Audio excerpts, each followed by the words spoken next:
This is Mark Guerrero. Welcome to East LA Music Stories. My guest is Eddie Quinteros, who is a rock and roll pioneer. He was making great rock and roll records back in 1960, and he was playing before that. He's not really from East LA. I'm kind of widening my parameters for this show, but I found out about him through a lawyer friend named Joe. He told me about Eddie Quinteros, and I'd never heard of him. I went on YouTube and saw some of his videos, his recordings, and he sounds great and authentic. He fits right into that Chris Montez, Ritchie Valens vibe, and on the same quality. I mean, amazing. So I was surprised I'd never heard of him. So my lawyer happened to find out where he lived and got the contact info, and I called him. The only connection he has to East LA, and this is really a little bit of a stretch, but hey, it's my show, right? He did record for DelFi Records, Bob Keane's label, and same label Ritchie Valens was on, Chan Romero, and some East LA artists like Ronnie and the Pomona Casuals and the Sisters. So that's the East LA tie-in that I'm going to use. So here we go. So welcome, Eddie. How you doing? Fine, fine. Thank you. How you doing? Really good. You have an amazing story, and let's get into it. So you grew up in the Bay Area? Yeah, I was born in San Francisco and grew up in the San Francisco area. Yeah. And what got you interested in music in the beginning? Well, my family was involved in music a lot, going back to my uncle Ramon. Uh, he was in the Conservatory of Music. I had another uncle, Arnold Caruvias, who played guitar in Benny Goodman's band. And that's what kind of got me interested in it. We would always get together and play music. My uncle would do all of the Mexican songs on guitar, and I took an interest in guitar and started just following him at a very young age. But that's how I got an interest in music. It was interwoven in the family. And did you take up guitar first, or what did you do first musically? When I was, gosh, I must have been 6 or 7, I was doing piano. And then I wanted to do guitar, and my parents said no because you stop playing piano. So I took violin because it was free at school for 2 years. And my grandfather bought me a guitar. And I was probably I think about 11 years old. And that's what started it. Was it an acoustic guitar? It was an acoustic guitar. Yeah. And that's what I would use to my uncle would come over and we'd have these jam sessions, and he would do mostly all Mexican tunes like Pedro Infante, Jorge Negrete, those type of tunes, and I was doing the rock and roll, you know, early early rock and roll like Little Richard, Elvis, those kind, but just at home, and then it expanded from there. My grandfather bought me an electric guitar, and then he bought me the Stratocaster that you see in the pictures. Nice. Everything started just taking off from there. It was a lot of fun. What kind of amp did you use as the Yeah. Stratocaster? No, I started out with it was a Fender Fender amp, but when we would travel, I wouldn't take the amp with me. I'd just take the guitar, and I would usually get the plug in with somebody else's amp. But towards the end of my musical career, as I call it, I had a Fender Twin Reverb, Hmm. and I have it to this day. It's sitting in the garage covered. It probably has about 600 hours on it, but it's probably worth a few bucks. I would guess so, yes. Hmm. Yeah. So, besides Elvis and Little Richard, who are some of your other inspirations? Um. Oh, geez. Some of the songs that I had, like I said, Little Richard, Elvis, of course, and there was was it Gene Vincent and the Blue Caps? Mm-hmm. Remember them? Bebopalula. Yeah, yeah, Bebop Alula, and those are the three big ones. Now, what about Ritchie Valens? Like, were you already playing rock and roll before Ritchie Valens came out? Yeah, yeah, I was. We were, like I said, by the time I was 13, I was playing in groups and going up and down Northern California on the weekends playing music. And I recorded I recorded the music Come Dance With Me, which was the first record. And before I even got the label and before Ritchie passed, that was out. But I didn't know about Ritchie Valens until his song came out. And I believe I'd already recorded mine. And I know they use that parallel, that I sound like Ritchie or uh, imitating him or whatever, but that wasn't the case. But I really respected his work. He did some really great things on there. But yeah, that's about it there. Your voice does sound similar. Well, let's face it, like you, Ritchie Valens, Chris Montez, Jan Romero, you were all young Chicanos with Yeah, this young teenage voice. So they were all a yeah, little on the high side, and you were all right. playing the same kind of rockabilly style and Yeah, rock and roll. So there's a similarity there, whether you heard him first or not, you know? yeah. In those days, I would eat, sleep, and breathe music. That was it from the time I got up to the time I went to sleep. Couldn't think of anything else. That was it. So how did you get that first recording opportunity with Brent Records?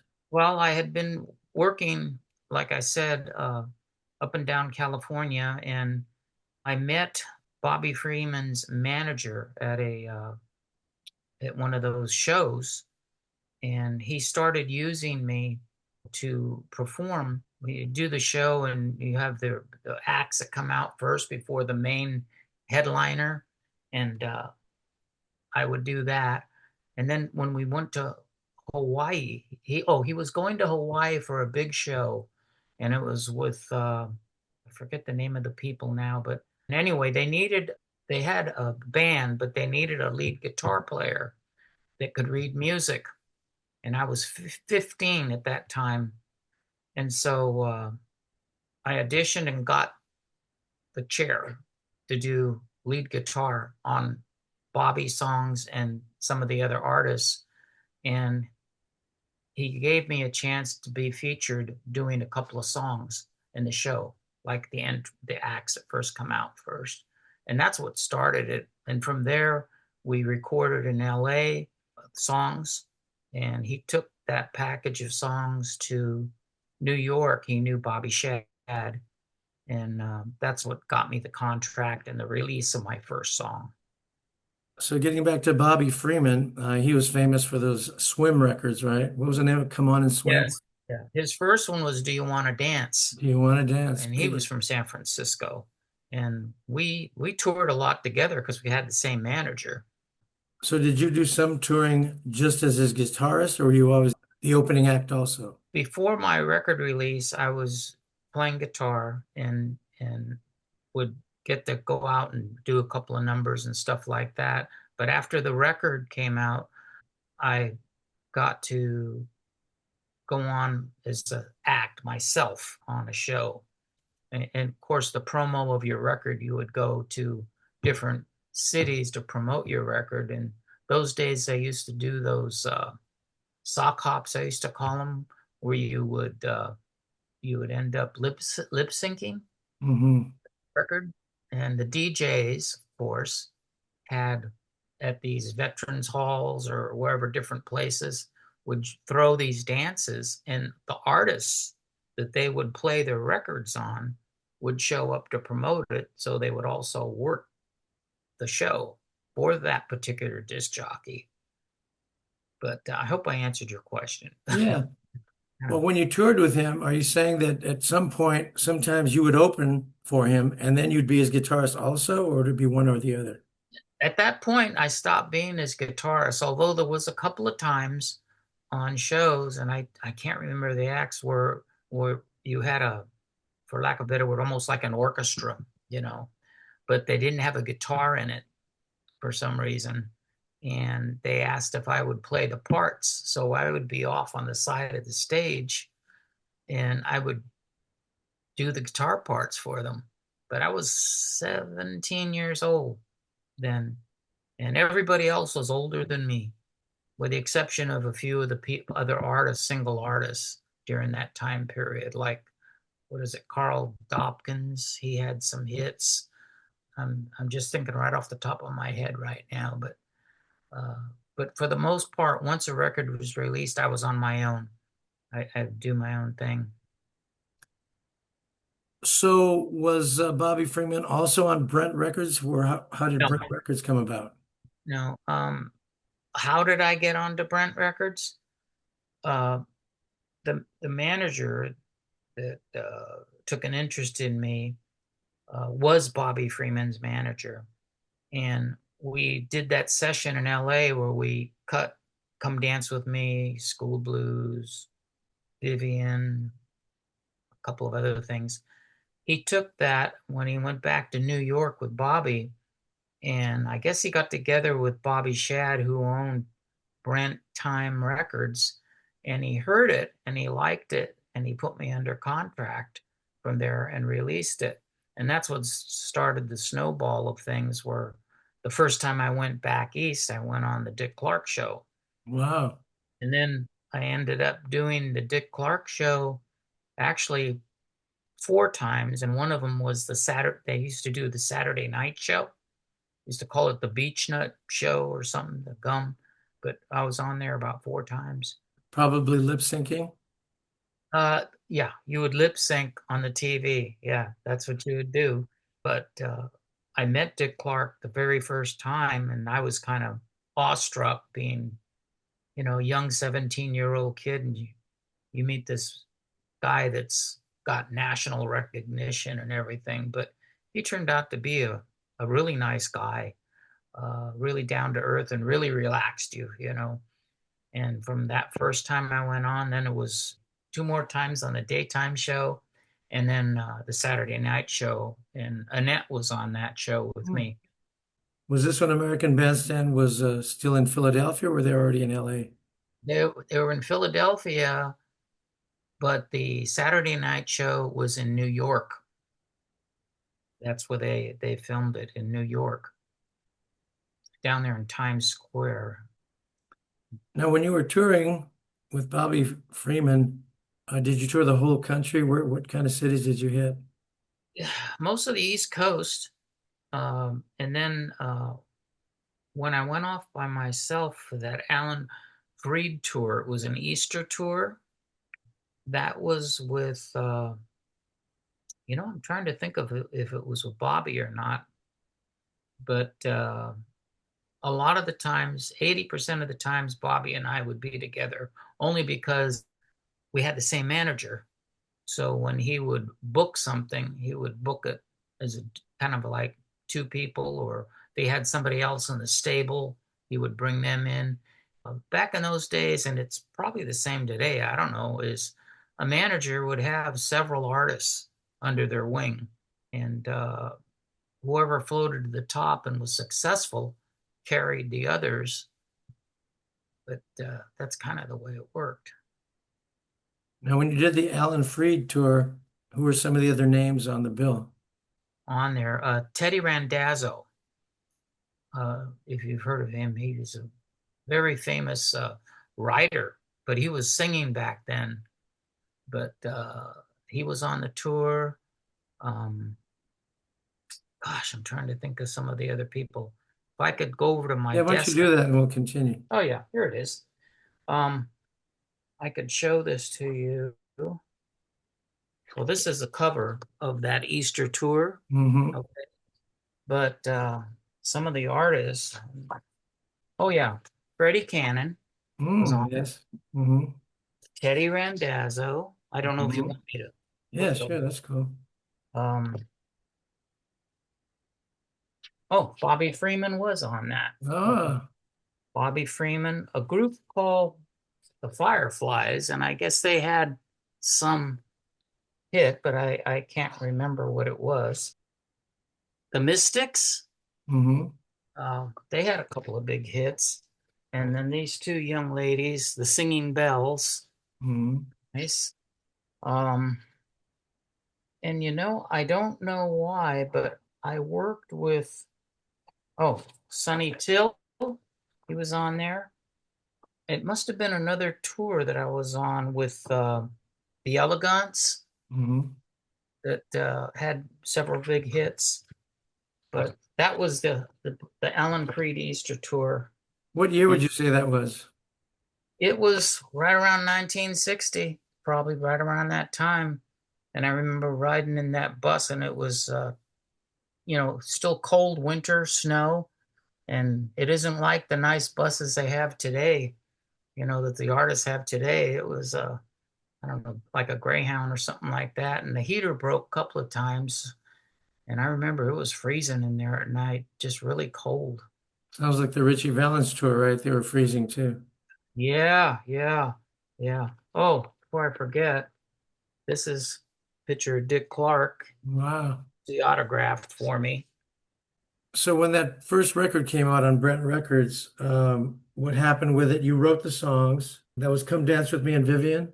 Yes. And so did it start getting some airplay and taken off a bit, or what happened? Yeah, it took off on the East Coast first, and actually it did quite well on the East Coast, better than in California.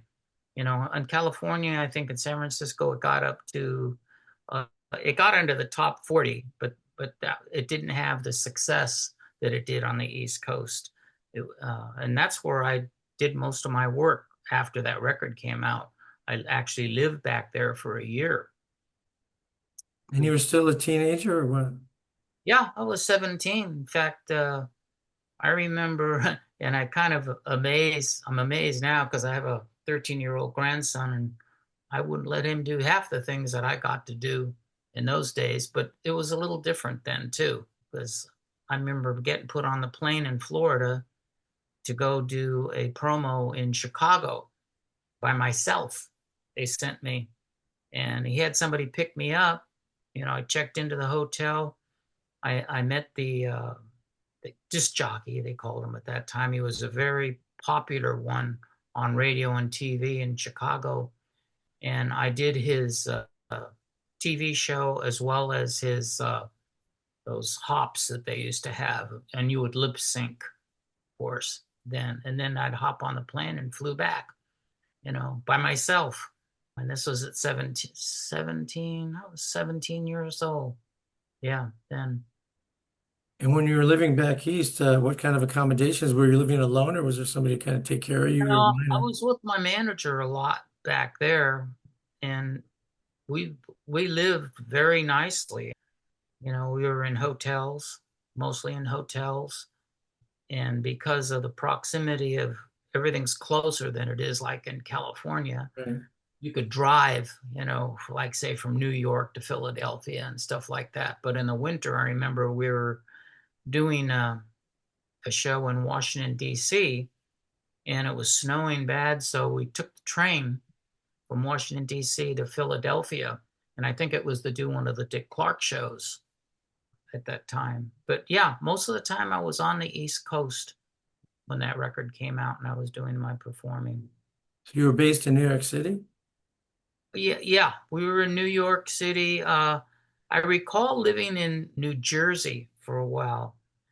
They didn't have the Airbnb in those days, but he rented a place and it was in a nice area. I'm trying to think. I think it was like Cherry Hill, New Jersey, but it was really nice place, and we kind of used that as a base for a while, for 3, 4 months.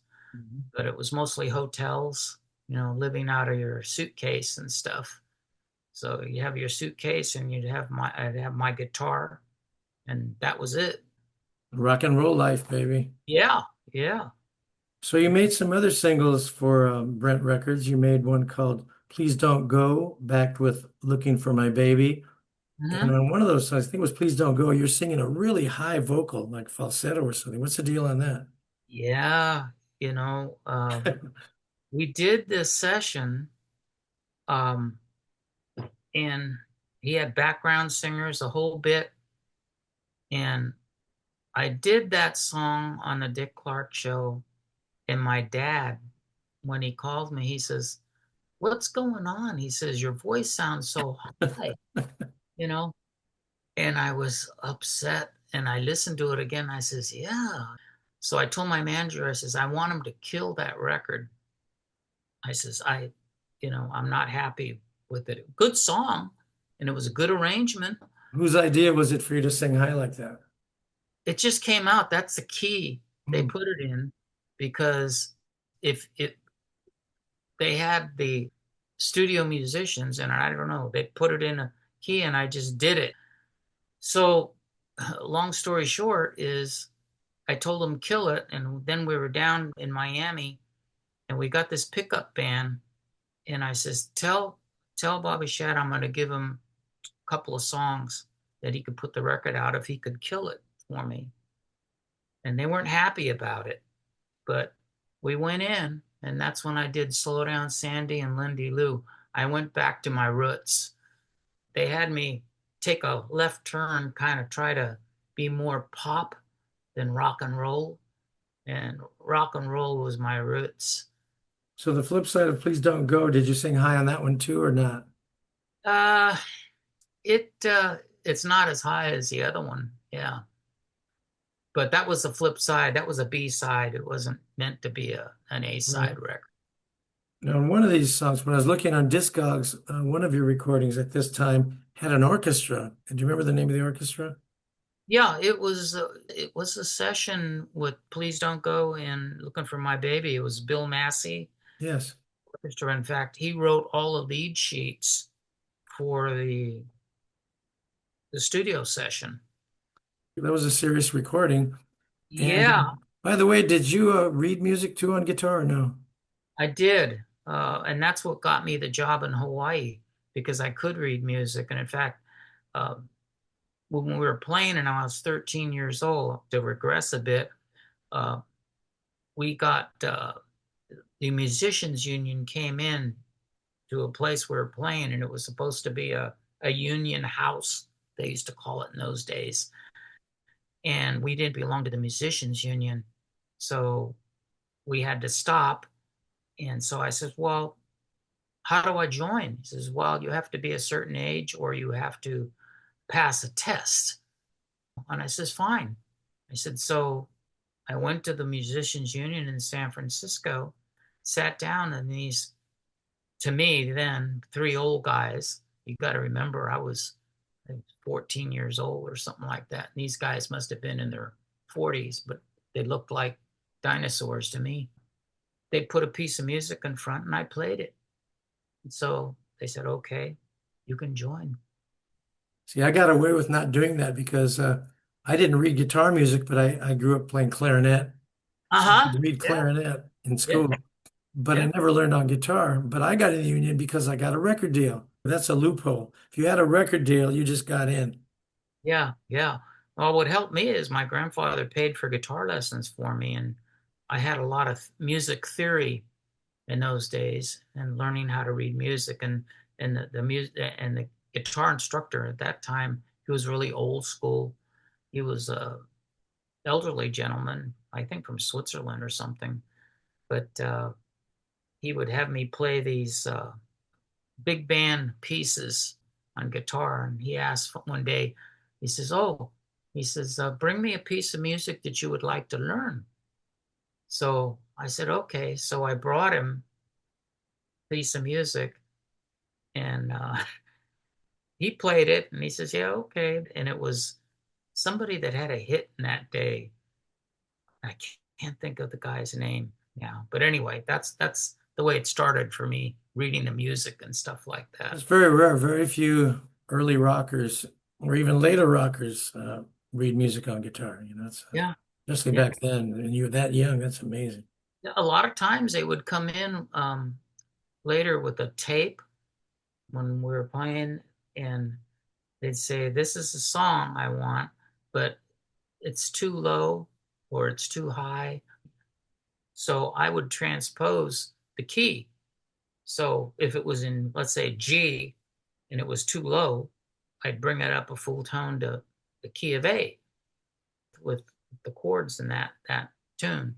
In those days, I could transpose in my head a song, but don't ask me to do it today. Right. Well, like in Nashville, right? They just use the 1, 4, 5, 6. They just put the numbers on there and say Yeah, the key, and they better know how to do it. yeah, yeah, Amazing. Okay, so then, like I said, you made Lindy Lou and Slow Down Sandy. That Slow Down Sandy's a cool tune. yeah. What inspired that, and was there a Sandy? Uh, Probably.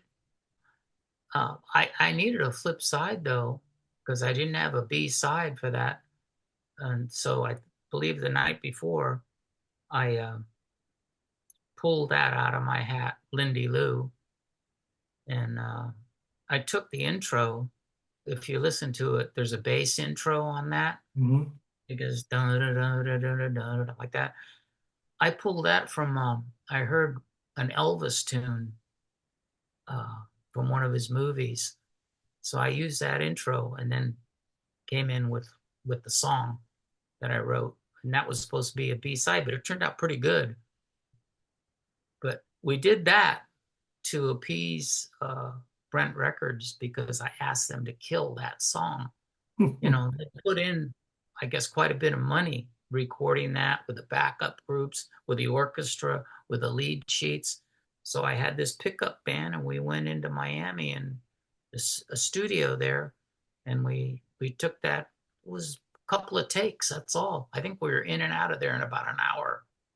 In those days, you didn't sit there for 10 hours and cull a song and stuff like Right. that, you know. But it was quick. But I thought it was a pretty good song myself.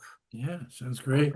And it got airplay again on the East Coast, is where, but it didn't have the traction that the first song had. Come Dance with Me. Well, here's a neat question. Most Chicano and Latino artists were made to change their names. Ritchie Valens, Freddie Fender, on and on and on. Did they try to get you to change your name? No, that's interesting. Nobody ever said anything about that to change the name at all. Quinteros is very Latino, man.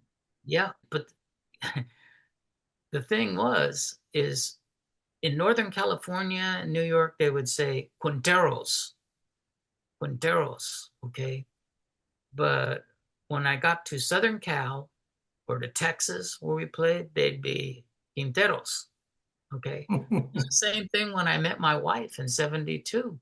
My late father-in-law, he never called me Quinteros. He called me Quinteros all the time. I don't mean to digress, but he tried to call me at the office one day. I was in the office and he says, I'd like to speak to Mr. Quinteros. And the secretary that answered the phone says, who? He says, Quinteros. Oh, we don't have anybody there by that name. Yes, you do. He says, no, we don't, sir. I'm sorry. He says, Quinteros. She says, oh, Quinteros. Oh, it's different. Yeah, yeah, San Francisco. Yeah, Right. right. You know. So he gave me a bad time about that. Well, that's cool. It's rare that they don't make you change your name. Yeah. So then you recorded a song called School Blues, and is that one that was not released? That wasn't released, and that was recorded in the same session as Come Dance With Me in LA.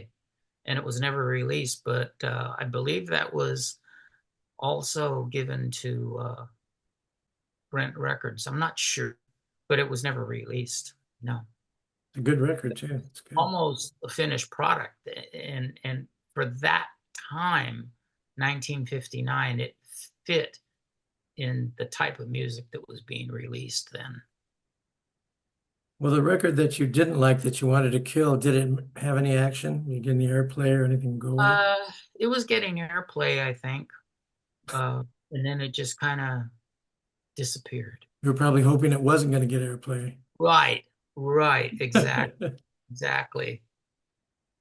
So then I have here that you were on M&K Records. Uh-huh. We wrote the songs again. Come On Little Girl and Waited for You. How did that happen and what's the story with that label? That was part of M&K was Mitchell and Krasno, I believe. They were one of them was a very successful radio personality in San Francisco, and I think my manager might have been involved in that. Might have been the last things before everything came out about him. So again, it was kind of like the East Coast. You did some shows for these disc jockeys, and you would get airplay. That's kind of the way it worked in those days. Do you remember playing any particularly special venues like the Apollo Theater or something that's a famous venue? Um, I'm thinking, I don't know if you are aware, there was a theater in Washington, D.C. called the Howard Theater, Oh, very famous. Yes. mostly for black artists, Yes. Did you play you there? know, but some Hispanic artists also were there. So I got to perform there. Um, oh, we did the Circle Star Theater, which is no longer there in Palo Alto in California. I did that show with the Animals, and then they were called the Jefferson Airplane Hmm. uh, before they became the Starship. So was this around like 1966 or 67? Yeah, yeah, and the Turtles, Yeah, yeah, yeah. that group. But that was with my trio that I had when I got back into the business for a year or two, and then I decided, nah, ain't gonna work. I'm gonna go to college because of that discussion I had on a bus with the older gentleman who was in a band. Let's get into that after we finish all these records. Because Mhm. Yeah, yeah. so you did Come On Little Girl and Waited for You Hmm. after Brent Records, and what happened with that record? Um, was that the M&K label? Yes. Yeah, it got airplay in Northern Cal only because the disc jockey owned the label, you know. But it didn't meet with much success. You But it know. was also rock and roll though, right? Yeah, yeah. Okay. Then there's you recorded with Jest Records. Uh-huh. All Over Town was a song that you wrote. Yeah. We we had a I got together with these two other guys and we had the trio and we went in and recorded that song. And that Jest was our label. Hmm. It was the first letter of the name of each one of us. Hmm. J for Johnny, E for Ed, S for Silva, who was the owner of the nightclub, and T for Tommy. Jest Records. We put it out, but again, because of lack of promotion, it got some airplay, but it didn't do much. Was that also in the early 60s? That was about 64, and that's when I finally hung it up for good and Yeah, but went. we haven't talked about DelFi Records yet. Yeah, DelFi was before that. Okay. So DelFi, it says here 1961, Yeah. and you did a song called Pretty Baby I Love You, and the flip side was At Last You've Come Back, songs you wrote again. You wrote all these songs. Hmm. So how did you get hooked up with Bob Keane? Well, this was after the fallout with my manager. We found out that he basically took all the money that was made through royalty advances and the shows and stuff like that. The old story. So we parted ways, and I was about ready to hang it up because I think I was 18 years old, 18. And my dad, oh, I recorded the group, the Rockin' Aristocrats. We were playing some music weekends shows, and we went and recorded those songs. So he took the tape with me, and we drove down to Los Angeles and went to two or three different record companies. And one of them we went to a guy by the name of Wink Martindale, Yeah, yeah, the DJ, yeah. who was involved in music in those days. And then I don't know how he got the interview with Bob Keane. It's my dad. I guess he must have cold called him or something. And we met with him and we went into the studio and he heard the stuff and he signed a contract with me for DelFi for that song. That's how I got involved with Bob Keane. And then we did some overdubbing in those days for it, and that was it. And again, I don't think much happened with that record. It wasn't successful. Yeah, Bob Keane, he was a musician and he was a good producer and Mm-hmm. had a lot of hits with his record companies, worked with some great artists, but he had a very bad reputation business-wise. Yeah. So did you have much contact with him? Was he at your sessions and stuff? It was just a couple of times. That was it, and like I said, it didn't get much traction. At the same time, he had released another tune, Little Caesar, and And the Romans.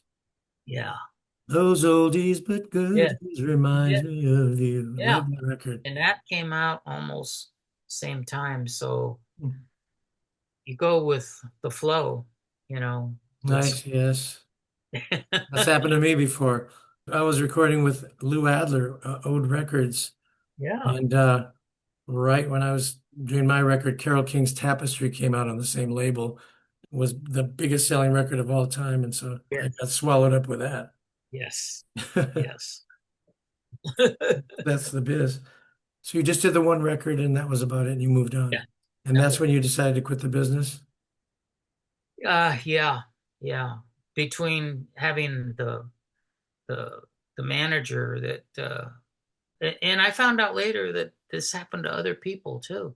I Oh, sure. wasn't, Oh, mostly everybody it happened to. yeah, yeah, yeah, you know. But I said I was hanging it up, and then I came back with the trio about 2 or 3 years later, and we did it for 2 or 3 years, and then that was it. I said I have to. I don't want to be doing this when I'm an old guy on Medicare, you know. So you were an old grizzled veteran at 23 or something. Yeah. How old did you say you were when you stopped the recording career after? Was Bob Keane the Complete. last one you did? Well, no, Bob Keane stopped for a while, went with a trio. We put in All Over Town, and that was the last. That was the last record. And what label is that on? All Over Town was Jest. Oh, that was just also. We talked about it already. So that was last.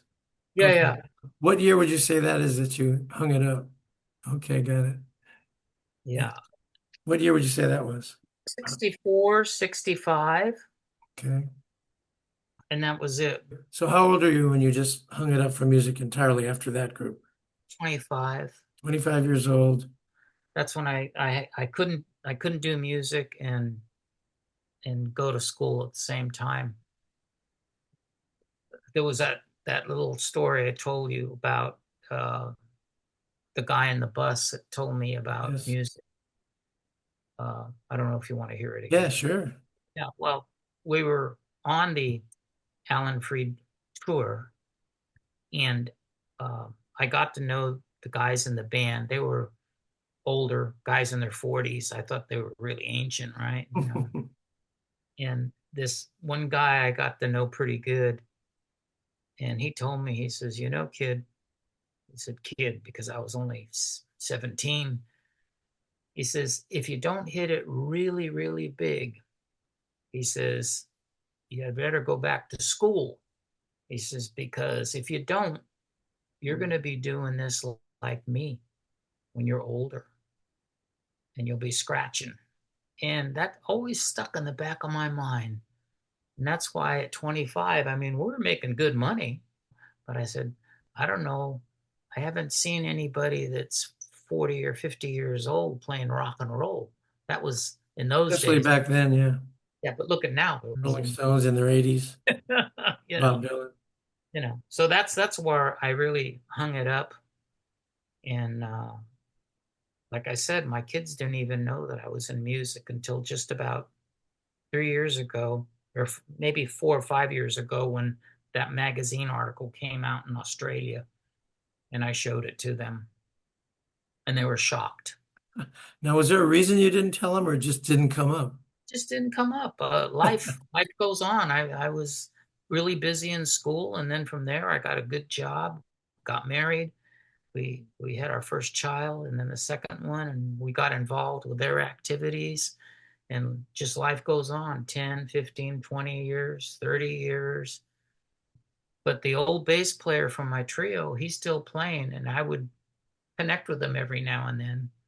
And he keeps saying, Eddie, come on, you got to come back. You gotta, you know. You mentioned Australia. I saw on Discogs that there was an EP released in Australia back in the 1960 or 61 of Hmm. all your, it had like 6 songs, probably your Brent records. Were you aware of that? Uh-huh. Yeah, yeah. And I was not aware of those releases out of country. Didn't know anything about it until I met or got involved with this gentleman called Randy Layton, who was responsible for that article that came out. Hmm.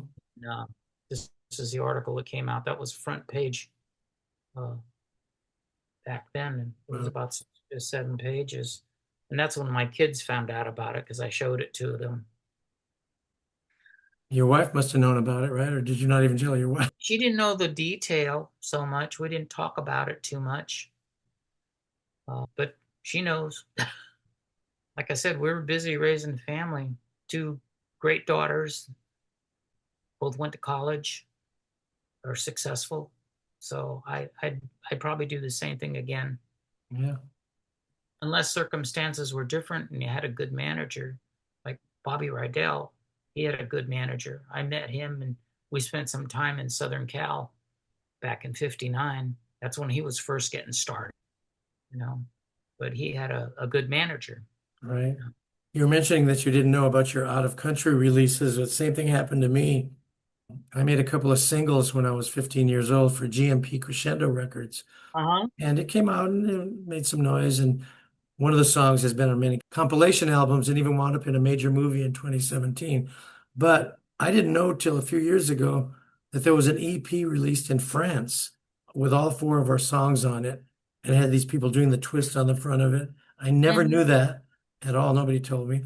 And same thing, I did a couple of singles for Capitol Records in the early 70s, Yeah. and I didn't find out till 30, 40 years later that those were released in France too. But they don't tell you. And we didn't see a nickel, probably, Look what too. happened to that guy, Sugarman. Did you ever seen that documentary? No. There's a guy, he's a Chicano who was from Michigan, and he made a couple of albums in the 60s, and nothing happened with him. And he went on to a regular life. He went into construction, regular Uh-huh. life.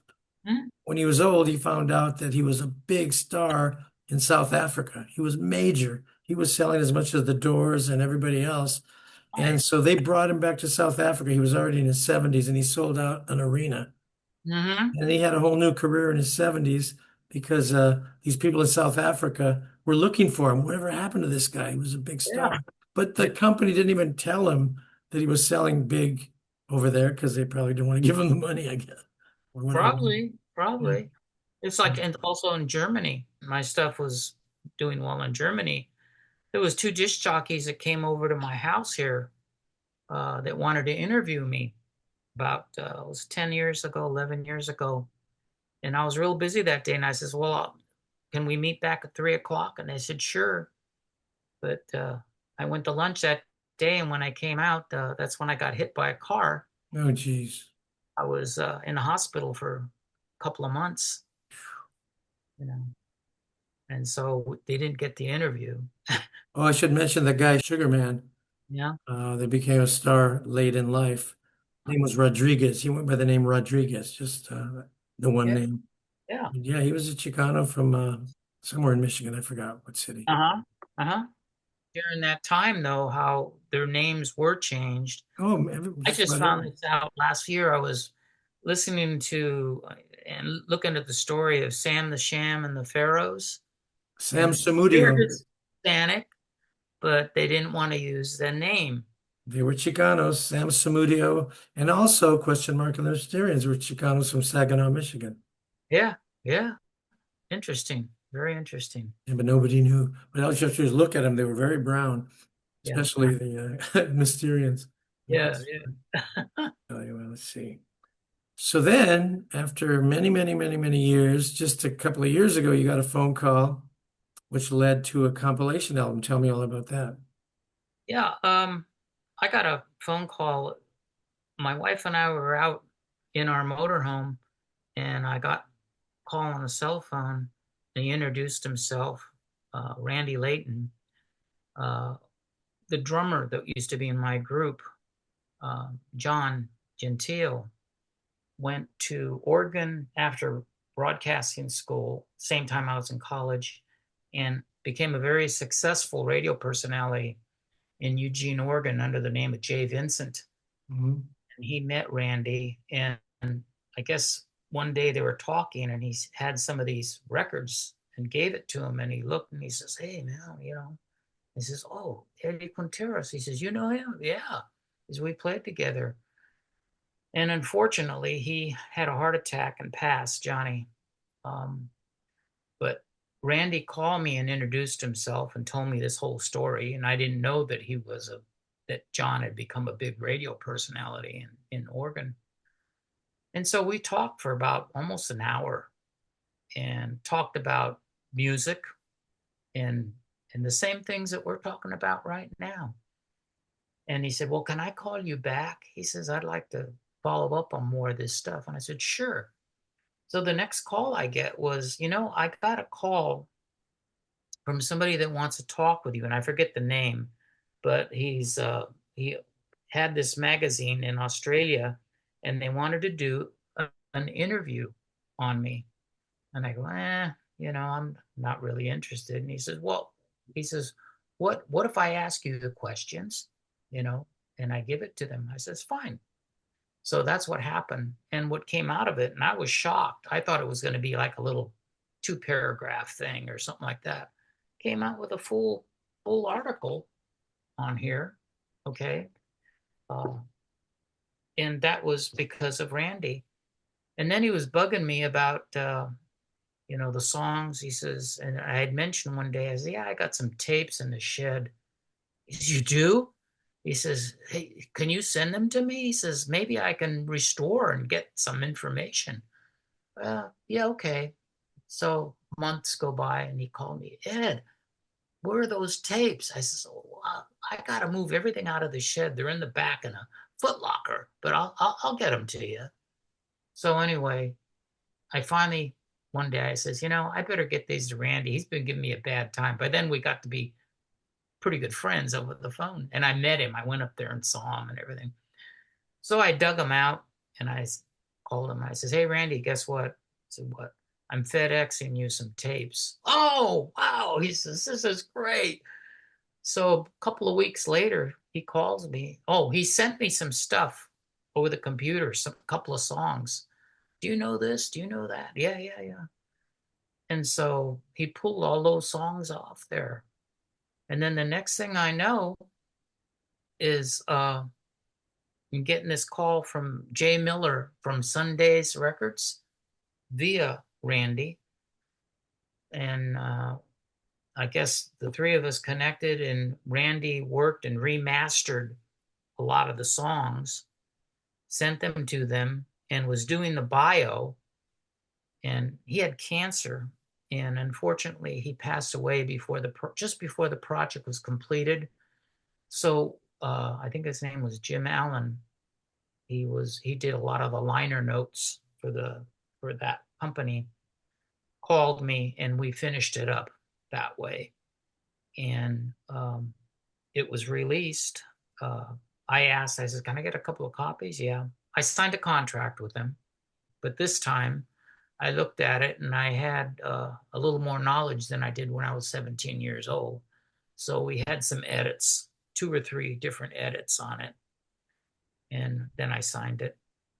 And they came out with it, and that resulted in the album that I showed you earlier. This album uh, that they released, and they also released a CD.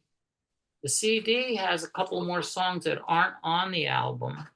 Okay, that aren't on the album. But what I really liked was they have an anthology they put together from all the discussions we had and some of the photos, a 5 page. It's like a history of how I started, what happened, and where we are today, all in this thing here, which is pretty cool. But I hope I answered your question. Yeah. So that record came out like just this year, right? Yeah, it came out in January. So it'll be interesting to see if anything happens with it. I guess they're going to release it out of country also. So on that record are most of the records we discussed, if not all of them, plus things that they found from those tapes that were not released, right? Yes, they're all on there. And they worked an agreement with the granddaughter of Bobby Shad from Brent Records to use those songs on this album also, which was nice. So getting back to the tapes, you mentioned they were in a shed. So all those years they were in a shed with no air conditioning or anything. They're out there in the heat and the cold, and it's amazing they survived. Yes, yes. And you had them baked, right, at some point. Yeah, Randy did that. For those who don't know, we talked about his tapes being baked. It sounds crazy. It sounds like you're going to bake a pie or something. But no, when tapes are really, really old, 20, 30, 40 years old, they start to stick together. And if you just try to play the tape, sometimes some of the magnetic tape comes off and it damages permanently the recording. So they actually bake them, and that way they can get rid of that stickiness and they become more playable. And yeah, so that's what happened. What's amazing is those tapes were over 60 years old. Amazing. That I mean, and to get the sound quality Yeah. that they did is just amazing.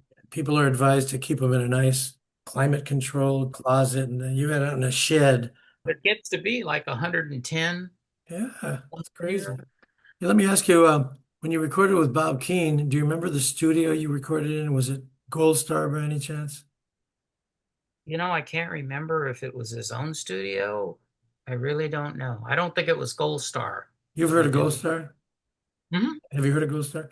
That's Yeah. where Ritchie Valens did his La Bamba and Down and all that. And Chan Romero, he recorded Hippie Hippie Shake there with the same musicians. Do you remember the musicians that were used? Were they the same guys he used for Ritchie, or were they different people? No, no, it was the same group that my then manager used for all of these shows up and down California. Mhm. They're called the Rocketeers, and it was Roy Estrada and the Rocketeers. Uh, that group took them all down LA, and he just didn't record me. He recorded two or three other people also in that session. So I think we covered everything. Is there anything else you'd like to say about your career? No, except that it was looking back now at it, I said, geez, it just happened. It wasn't planned, which is interesting because I know other artists, they plan it and do all these elaborate. It just happened. It just happened and it rolled all the way to the cliff when we found out that we had the bad manager. But in later life, I found out that this was not just with me, it was with a lot of artists during that. Virtually everybody. Yeah. And had I had the opportunity to have a good manager, things might have been different, but I have no regrets because it's been a good life. I mean, I'm going to be 83 years old and I'm still kicking stuff around. Every now and then I get inspired to pick up the guitar and play and my old friend Tommy, the bass player, he's always after me. He says, Ed, he says, you can do it. In fact, they were playing a spot about a year ago, and he was always bugging me to come up and play and all that stuff. And so we were sitting there one day, and so I just walked up with this group when he was playing. I says, okay, I says, one time we're going to do this, and then I don't want you to hear anymore. I don't want you telling me come up and play. And so we did 3 or 4 songs. This was a year and a half ago. I didn't play the guitar, I just sang them. Was it Twist and Shout and La Bamba? Mm. And I did a little bit of Donna, We Belong Together, Earth Angel, those songs. And he went nuts. I said, well, it was okay. Oh no. And the people are going, oh man, you should be playing. Well, no, no. That was another life. It was a good life, with the exception of what we found out. But I met a lot of nice people on the way too. Really, really nice people. The artists and the people were very good. So you don't But have any regrets for doing all that?